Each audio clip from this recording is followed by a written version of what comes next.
kesediaan Pakistan mengambil peranan dengan mengajak beberapa teman negara lain, akhirnya dia bisa membawa dua negara yang sedang berkelahi bisa duduk bersama. Artinya kedua orang yang berlawanan ini pada saatnya nanti bisa berkomunikasi langsung.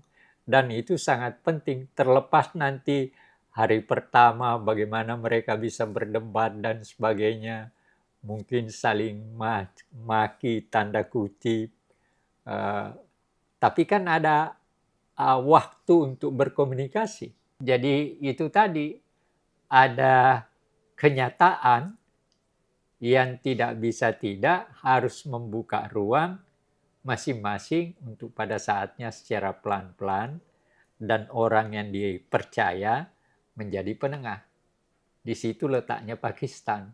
Ya, tetapi di tengah-tengah itu mengapa selalu berubah dari perang ke damai, damai ke perang, dan pada saat yang seperti itu maka selalu ada ruang-ruang komunikasi itu tadi yang mengakhiri perang itu kembali ke damai. Tapi ketika damai yang begini, ketika sebuah kerajaan kecil mampu mengembangkan diri menjadi secara berangsur menjadi kekuatan baru, maka tujuan utamanya adalah untuk memperluas kekuatan bersenjatanya, balik ke balik ke negaranya, kampungnya iya. gitu kan.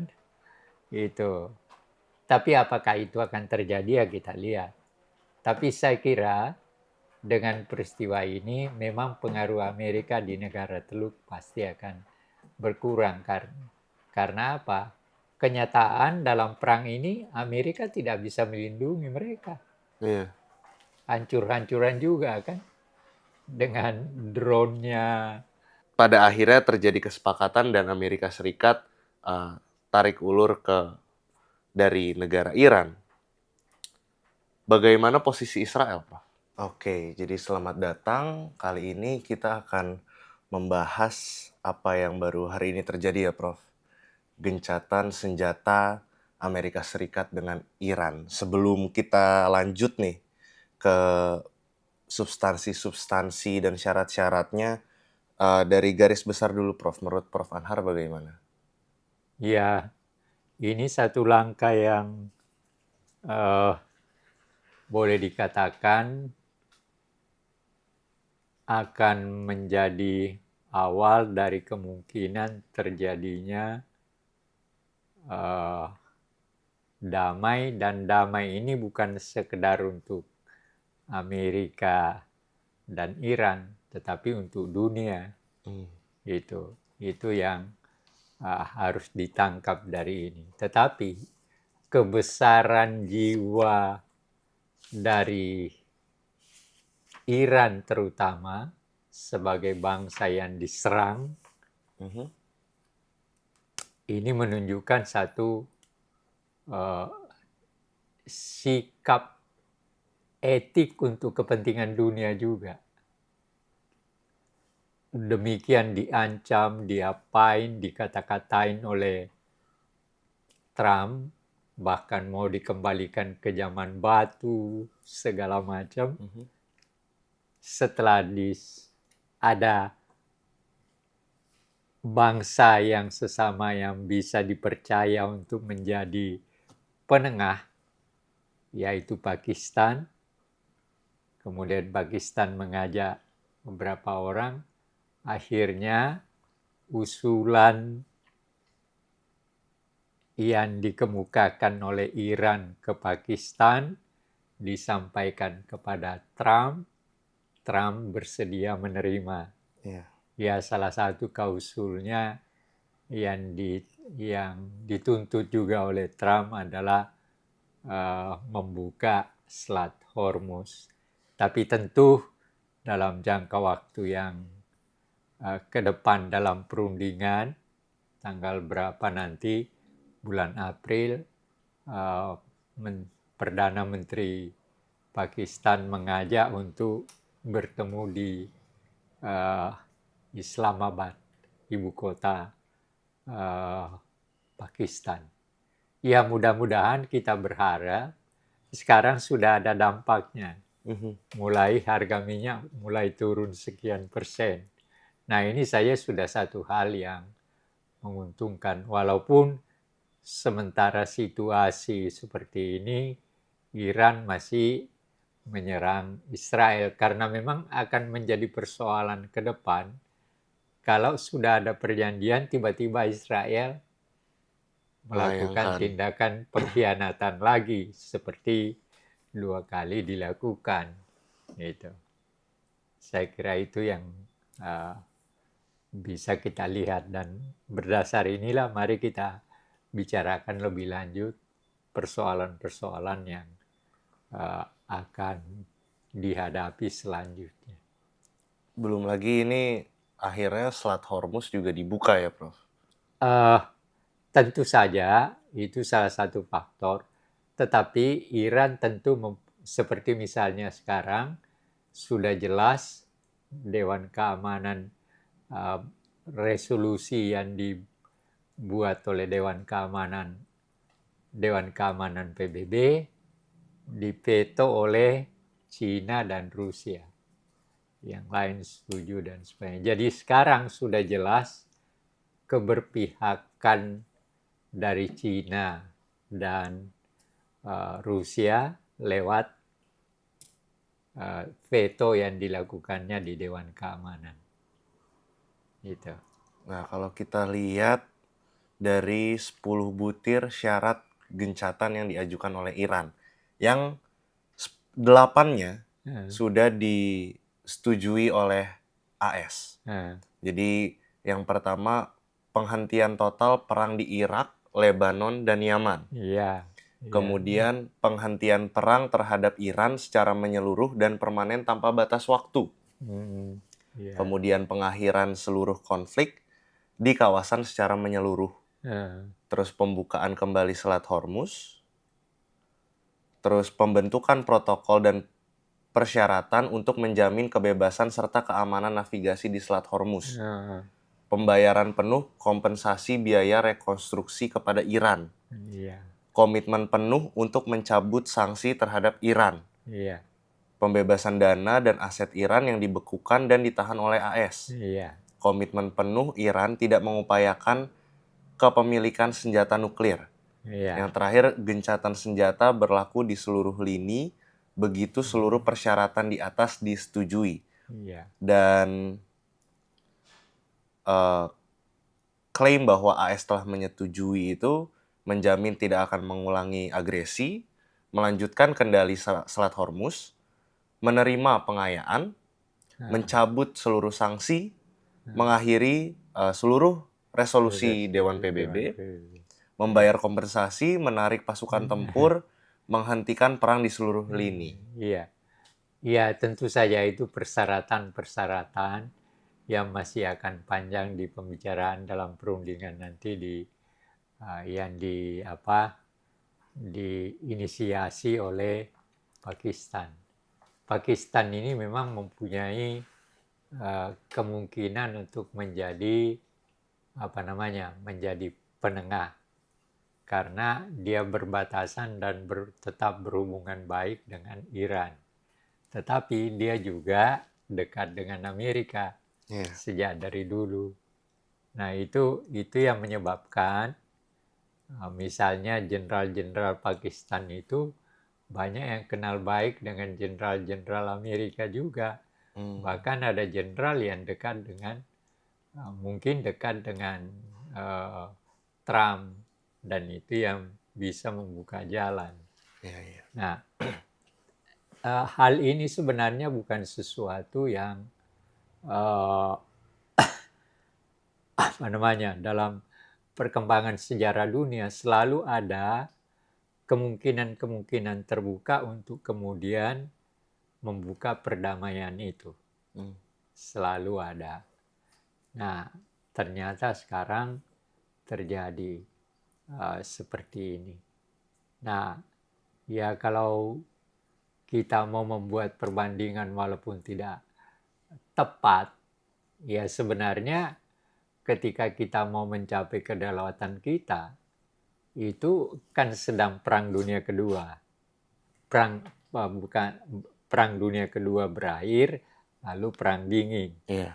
Nah, karena peristiwa Madiun, akhirnya Amerika percaya bahwa Indonesia tidak memihak PKI. PKI komunis atau blok timur, blok Uni Soviet.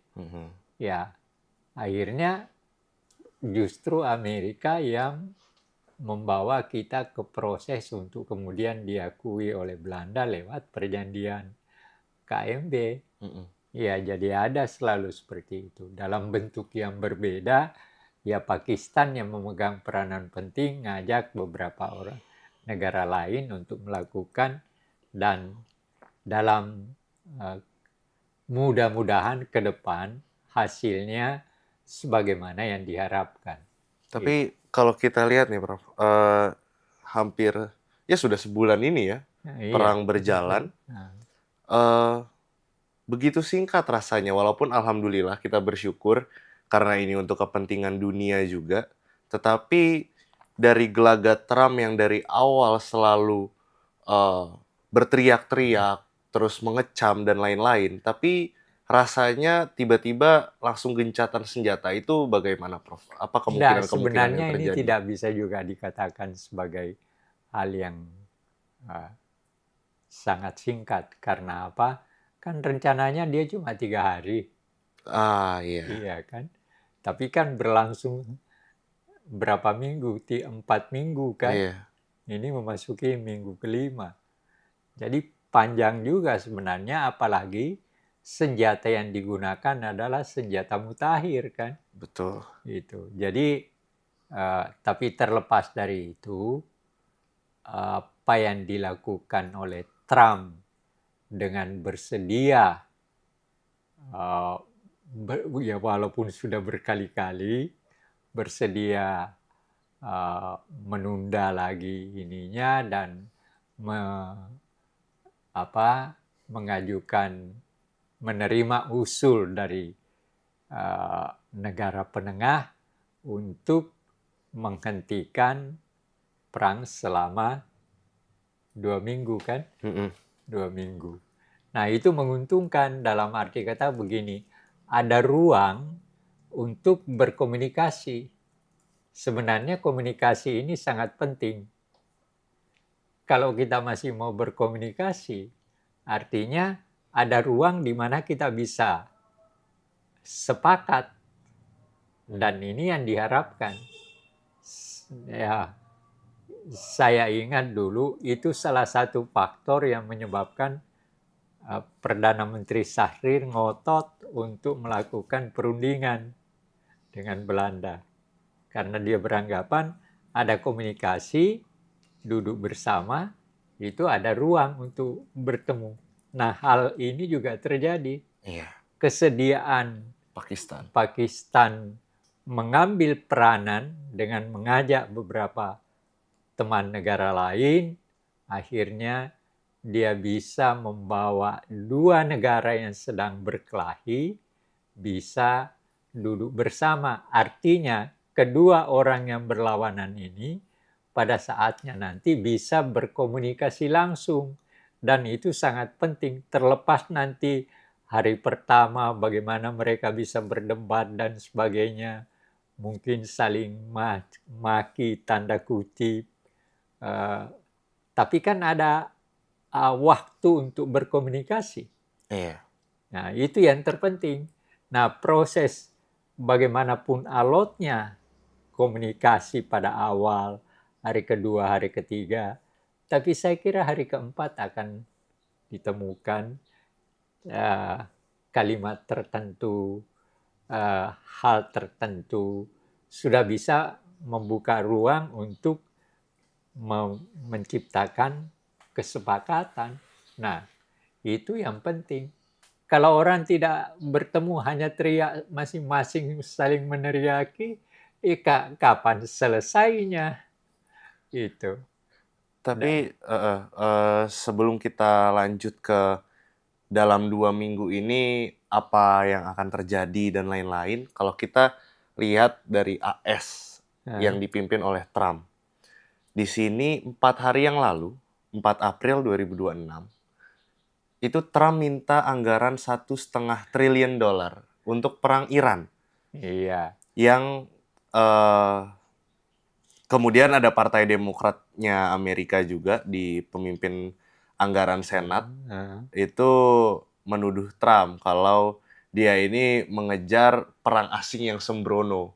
Dan memang kita sampai sekarang masih nggak tahu kan apa Iya. inti dari Trump, apakah ingin menguasai dunia, tapi di satu sisi apakah memang dia hanya ingin mencari keuntungan karena memang dari perang yang sudah berlangsung selama sebulan ini, dia mendapatkan keuntungan yang sangat banyak. Nah, Gitu. ya namanya juga pedagang. Dia kan pedagang. Itu dia. Nah, Tapi kenapa harus sampai perang segini jauhnya dan kemudian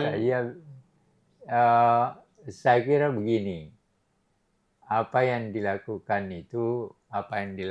oleh Trump dengan meminta semacam itu sebenarnya hanya untuk menunjukkan bahwa apa yang dihadapi sekarang ini adalah betul-betul satu hal di mana kita memerlukan kekuatan untuk memenangkan perang ini. Nah, tidak mungkin kita memenangkan perang kalau biaya nggak ada. Iya kan? Iya. Nah, tetapi di balik permintaan biaya itu ada hal-hal lain yang mungkin ada dalam pikiran Trump. Bukan hanya sebagai presiden, tetapi sebagai seorang bisnismen. Kan itu kan yang terjadi. Yang sekarang dalam perang justru dia secara bisnis menang dia. Banyak yang dia peroleh. Kan itu. Tapi terlepas dari itu, apa yang dihasilkan oleh Pakistan CS dan apa yang dilakukan oleh Trump dengan mengubah sikapnya yang terkadang sangat emosional, mau menghancurkan Iran, mau menjadikan Iran kembali ke zaman batu dan sebagainya, sekarang berubah menerima hal yang baru yang dikemukakan oleh penengah, itu hal yang sangat menguntungkan dalam arti kata yang saya sebut tadi, terbuka ruang komunikasi. Kalau tidak ada ruang komunikasi, nggak akan selesai. Ini akan berlanjut sampai kapan, nggak ada orang tahu. Tapi ketika ada ruang komunikasi sekecil apapun, ruang komunikasi itu untuk diawali, itu adalah hal yang sangat penting.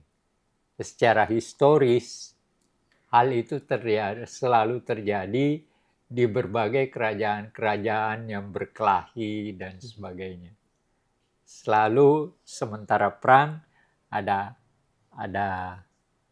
orang, ada tokoh yang bisa secara pelan-pelan membuka ruang untuk dimasuki oleh komunikasi. Seperti itu. Itu historis sebenarnya. Selalu ada diplomasi. Ada diplomasi. Diplomasi itu sudah terjadi sejak sebelum Masehi, di mana kerajaan-kerajaan itu kan sering berkelahi. Ada buku itu yang 3000 tahun. Homo Deus. Bukan. Sejarah perpolitikan dunia. Sejarah perpolitikan dunia. Itu 3000 tahun kerjanya cuma berkelahi, damai perang. Ya tetapi di tengah-tengah itu mengapa selalu berubah dari perang ke damai ke perang, dan pada saat yang seperti itu maka selalu ada ruang-ruang komunikasi itu tadi yang mengakhiri perang itu kembali ke damai. Tapi ketika damai yang begini, ketika sebuah kerajaan kecil mampu mengembangkan diri menjadi secara berangsur menjadi kekuatan baru, maka tujuan utamanya adalah untuk memperluas. Selalu itu. Dan itu yang melahirkan perang. Nah, sebenarnya dalam batas tertentu, sejak Amerika merasa kuat dan memang berkembang menjadi negara besar, negara kuat secara fisik, dia kan menguasai dunia. Iya. Iya kan? Nah, sampai menanam kekuatan-kekuatan militernya di berbagai negara, Negara. termasuk di negara-negara Arab ini kan pangkalan perangnya. Nah, itu karena apa? Dia merasa dirinya saya negara kuat, saya negara besar, saya punya hak tertentu untuk menguasai negara lain. Mhm. Nah, Amerika mau menunjukkan diri sejak setelah menang perang eh, menang perang kedua, dia mengembangkan diri sebagai negara terkuat di dunia, Iya, berhadapan dengan Uni Soviet, tapi Uni Soviet akhirnya kolaps kan. kolaps. Nah, dia tinggal sendiri.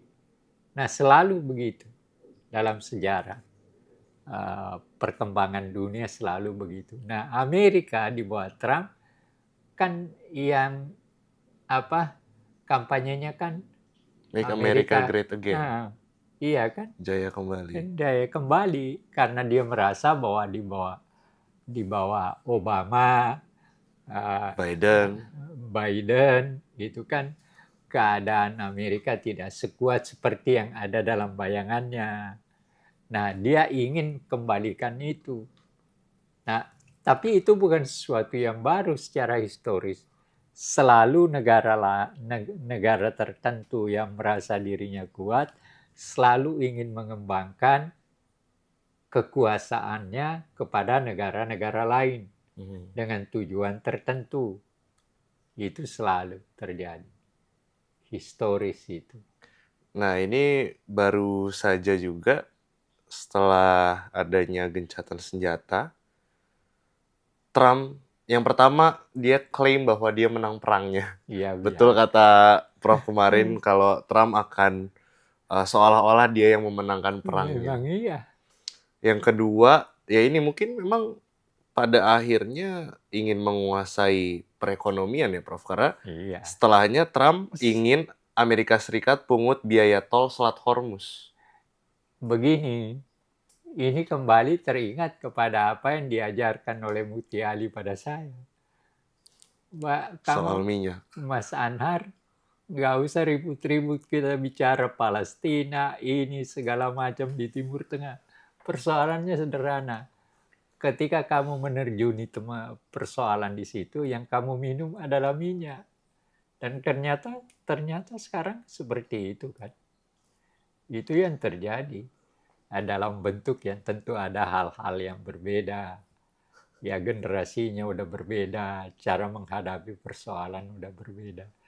Trump dengan presiden yang lain kan sangat berbeda cara pendekatannya. Bahkan melahirkan perang seperti ini. Kan itu. Iya, bahkan ini Trump juga menegaskan kalau Iran telah kalah secara militer dan klaim ini dibuat memang sejak awal perang ya. Ya, Walaupun Iran sampai detik sebelum gencatan serangan drone, rudal dan sampai sudah sekarang masih. memblokir Selat Hormuz. Iya, yang terutama sebenarnya blokir itu. Iya. Tapi sekarang kan mungkin masih berlaku sekarang. Dia masih menyerang, Iran masih menyerang Israel kan. Israel, iya, Nah, karena memang gencatannya hanya gencarnya kepada dengan Amerika Serikat. Amerika kan. Gitu. Itu juga Nah, menarik itu. tapi yang akan menarik nanti untuk dilihat setelah ada perjanjian itu apa ulah daripada Israel. Kalau menurut Prof bagaimana? Nah, Apa gelagat yang kalau Netanyahu akan menurut buat? saya Netanyahu akan buat, dia pasti mencari cara bagaimana supaya Amerika tidak merugikan dia. Itu kan persoalannya. Dan tentu kelompok-kelompok Yahudi Amerika tidak akan diam, ya. Iya. Tapi dia juga tidak bisa berbuat lebih banyak karena ternyata mayoritas sekarang penduduk Amerika sudah menolak perang. Iya, Bahkan sudah mempertanyakan kita ini perang untuk siapa? betul. Iya kan? Sudah banyak Sudah demonstrasi ya, Prof. demonstrasi. Sekarang bukan 8 juta, barangkali sekarang sudah Dua dua kalinya kali mungkin. lipat. Dan mereka datang berbondong-bondong, dan segala macam di berbagai kota-kota besar. Nah, ya mudah-mudahan aja berhasil ini. Tapi kita lihatlah 2 minggu ini bagaimana. Kita beri waktu dulu 2 minggu. Setelah 2 minggu, selanjutnya apa? Yang jelas bahwa 2 minggu ini kita akan melihat bagaimana kegiatan akan terjadi dalam usaha makin memperlebar kemungkinan ruang-ruang komunikasi itu. Setelah selesai 14 hari, maka selanjutnya kita lihat lagi apa hasil dari komunikasi selama 14 hari itu. Iya. Itu Apakah ada kesepakatan atau tidak? atau tidak. Atau Ya, bahkan mungkin lebih cepat ya cepat. kesepakatannya. Bisa aja lebih cepat. Mudah-mudahan jauh yang kita harapkan lebih cepat. Iya. Karena apa? Ini sebenarnya yang harus dipikirkan adalah, dan saya kira seburuk apapun Trump, dia juga melihat persoalan bahwa dunia sekarang dalam proses kolaps karena perbuatan dia. Itu yang pertama. Yang kedua, karena kenyataan yang dihadapi itu disebabkan oleh karena antara lain misalnya, sehingga teman-temannya Eropa Barat tidak memberi dukungan pada dia sebagaimana yang diharapkan. Iya. Iya kan? Nah, ini dua hal yang saya kira dia pertimbangkan. Mungkin satu lagi kondisi dalam negerinya juga Iya, sudah mulai kolaps ya, Prof? iya. Kondisi dalam negerinya ya minyak udah mulai naik dan Bahkan sebagainya. ada yang mengatakan bahwa kemungkinan bahwa setelah perang ini Amerika akan menghadapi kolaps tertentu dalam arti bisa menjadi ya semacam perang satu sama lain. Nah, yang makanya kita lihat hasilnya. Kalau hasilnya misalnya tuntutan Iran diterima yang berkaitan dengan rekonstruksi yang bayar Amerika semua, kamu bisa bayangkan berapa dolar yang hilang.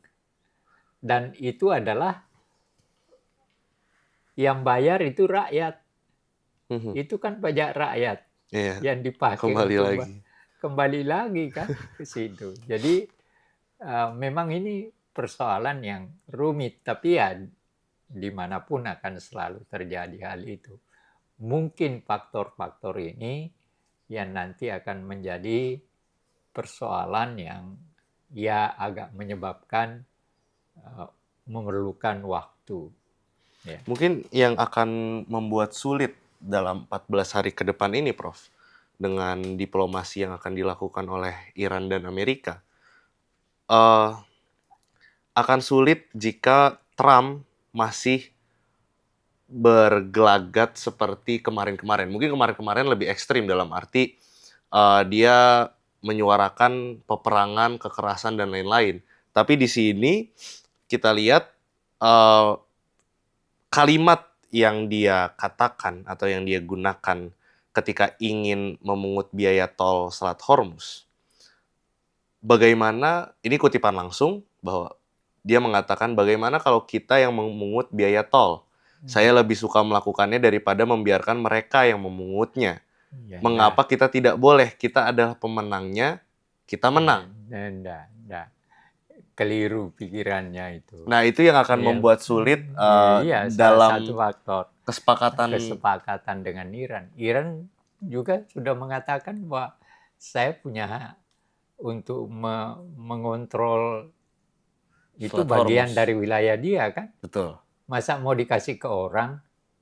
Beda dengan negara-negara teluk. Negara-negara teluk memang memberi ruang pada Amerika untuk membuat pangkalan perangnya. Kalau Iran tidak mungkin, karena justru dia yang diembargo selama ini. Jadi itu kan persoalannya. Jadi apa yang dia apa yang ada dalam pikirannya Trump itu saya kira ya sangat kecil kemungkinannya untuk diterima oleh Iran.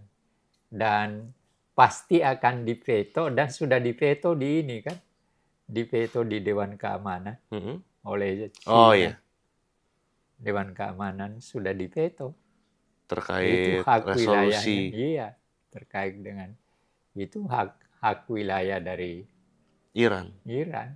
Tapi kalau dari Irannya sendiri, Prof, menjalani 2 minggu gencatan senjata ini, apalagi mereka di tengah-tengah masih dalam perang dengan Israel. Ya, dia sambil berunding dia tetap akan bersiap untuk perang. Mhm. Itu biasa itu. Dalam kita sudah ada perjanjian berunding, tapi kita kan sebenarnya masih dalam suasana perang. Maka kita tetap siap. Jadi Iran itu tidak melepaskan kesiapannya untuk berperang. Bahkan mungkin di tengah berunding dengan Amerika, dia serang Israel. Dan Amerika sadar bahwa apa yang dilakukan Iran itu bukan kepada Amerika, tetapi kepada Israel Israel. yang memang merupakan lawan sejak dari sekian lama, sejak adanya 48. Iya. Itu persoalannya kan itu. Nah, kalau kita kembali lagi ke antara Iran dan Amerika Serikat, Prof. Nah, Kita selisihkan dulu Israel. Apa yang akan terjadi menurut Prof dan apa mungkin kisi-kisi dari Amerika Serikat ingin apa, Iran inginnya bagaimana, itu iya, yang jelas bahwa eh, Trump pasti sebagaimanapun juga eh, tanda kutip bandelnya dia berhadapan dengan masyarakatnya di dalam negeri karena dia punya kekuatan tertentu. Bagaimanapun dia tidak tinggalkan. Sangat susah untuk tidak memperhatikan kenyataan yang ada dalam negeri. Itu pasti. Nah, Iran bagaimanapun juga dia juga tidak mungkin untuk tidak berkehendak untuk menyegerakan penyelesaian ini. Karena bagaimanapun juga, bagaimanapun kuatnya nasionalismenya dan sebagainya, kalau proses penderitaan itu berlangsung lama, walaupun dia tahan dengan penderitaan itu, tapi kan siapa yang mau menderita terus-menerus? Iya. Kan itu. Jadi keduanya akan ketemu. Itu yang menyebabkan Pakistan ada ruang Ada ruang. untuk itu. Karena ada dua kenyataan dalam negeri dari negara yang sedang berhadapan dengan ini, bagaimanapun harus dihadapi oleh kedua pihak. Ada kondisi tertentu Nah, yang kondisi tertentu, mengharuskan iya, mungkin kesepakatan itu akan iya, terjadi ya, Prof? iya. Jadi itu tadi ada kenyataan yang tidak bisa tidak harus membuka ruang masing-masing untuk pada saatnya secara pelan-pelan dan orang yang dipercaya menjadi penengah. Di situ letaknya Pakistan. Tuh. Nah, kalau kita sekarang tambah ada variabel Israel, karena tadi sepertinya antara Iran dan Amerika Serikat ini ada sebuah kondisi dalam negeri mereka dan terutama di Trump juga pasti melihat kekacauan dunia yang sedang terjadi. Misalkan terjadi sebuah kesepakatan dan akhirnya perang dalam Iran dan Amerika Serikat ini selesai. Nah, Dan Prof tadi juga mengatakan pasti Israel menginginkan bahwa Amerika tetap berada di samping mereka. iya, Tetapi gitu Pak. dengan adanya misalkan nanti setelah 2 minggu atau mungkin kalau lebih panjang lagi rasa-rasa mungkin akan nambah seminggu ya kalau tidak ada Nah, ya Prof. Itu pada akhirnya terjadi kesepakatan dan Amerika Serikat tarik ulur dari negara Iran. Bagaimana posisi Israel, Prof? Nah, Israel akan tetap melihat sampai seberapa jauh Amerika tetap menjadi kekuatan yang mendukung dia. Lobby Yahudi di Amerika itu sangat kuat. Tetapi walaupun sekuat apapun juga, persoalannya tetap bahwa mayoritas dari masyarakat Amerika tentu saja tidak mau perang terus-menerus kan, Iya. walaupun ada lobby yang sering. Tapi bagaimanapun Israel itu tetap harus merupakan faktor yang harus diperhatikan karena dalam pikiran Israel Zionis, Mm. seluruh wilayah Arab itu sebenarnya milik dia. Kan itu. Iya. Itu. Nah, seperti sekarang Palestina. Palestina itu sekarang ini banyak daerah-daerah yang diduduki oleh Palestina dengan kecurangan dari orang Yahudi. Misalnya dia datang, minta numpang, dikasih numpang, dia nggak mau pergi. Yang diusir malah yang punya rumah. Iya.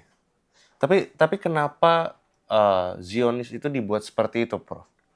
Nah, itu kan konsepnya eh, apa namanya? Dari Konsepnya Inggris ya? bukan. Inggris yang membuka ruang Mm-mm. bagi adanya negara Israel karena dalam kolonialisme wilayah Palestina itu diberikan kepada Inggris Mhm. sebagai yang menguasai. Lalu kemudian Inggris memberikan kepada Yahudi untuk mendirikan sebuah negara, Ben Gurion, Mm-mm. ya pokoknya itu. Nah, maka berdirilah negara Israel pada tahun 48, 1948. Balfour Declaration itu ya? Iya, tahun 48 itu. Nah, tapi kenapa ada bahwa Zionis lah yang menguasai negara-negara Arab tersebut? Itu Itu dalam apa? Dalam konsep Zionis yang seperti itu berdasarkan atas latar belakang mereka ini sebenarnya orang-orang yang diusir. Iya kan? Diusir dari itu. Baru kemudian ada ruang untuk kembali. Jadi tadinya memang negeri-negeri itu adalah negeri yang ditempati penduduk Yahudi, tapi terusir kan sekian ribu tahun, ya. Lalu kemudian datanglah orang Arab yang ribuan tahun juga. Nah, ya. imperialisme datang kan, nah menguasai seluruh wilayah itu. Lalu kemudian antara imperialis saling membagi wilayah. Nah, wilayah yang dikuasai oleh Inggris diserahkan kepada Yahudi mendirikan negara. Tetapi juga sebenarnya Inggris memberikan Palestina. Kan kacaunya di situ. Jadi kekacauan ya imperialisme. Ya, Imperialisme. bentuk dari imperialisme Iya. seperti itu ya, Pak. Iya.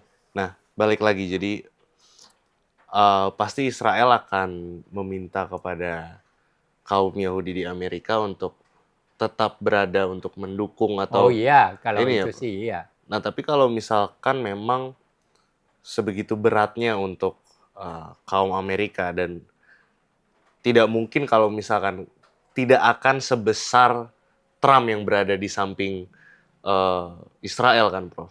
Pasti ya secara ekonomi mungkin, tapi secara strategi, secara kecaman dan lain-lain, Amerika pasti sudah cabut kalau misalkan kesepakatan antara Nah, Iran terjadi. pasti akan jadi persoalan nanti kemungkinan kekuatan Amerika di Teluk itu pasti akan berkurang. Kan salah satu tuntutan dari Iran kan supaya Iya, kekuatan bersenjatanya Balik ke balik ke negaranya, kampungnya iya. gitu kan. Itu. Tapi apakah itu akan terjadi ya kita lihat. Tapi saya kira dengan peristiwa ini memang pengaruh Amerika di negara Teluk pasti akan berkurang karena apa? Kenyataan dalam perang ini Amerika tidak bisa melindungi mereka. Iya. Hancur-hancuran juga kan dengan drone-nya, Ya, bahkan perkiraan balistiknya. 3 hari, Nah, tapi sekarang sudah sebulan dan kemarin Trump ingin dana perang lagi kan? iya. Jadi Menambah dana perang. saya kira tidak akan. Saya kira pengaruh Amerika di negara Teluk Akan berkurang. akan berkurang. Ya, sampai seberapa jauh kurangnya kita lihat perkembangan. Ini sangat menentukan adalah hasil daripada komunikasi perundingan mereka yang 2 minggu ini.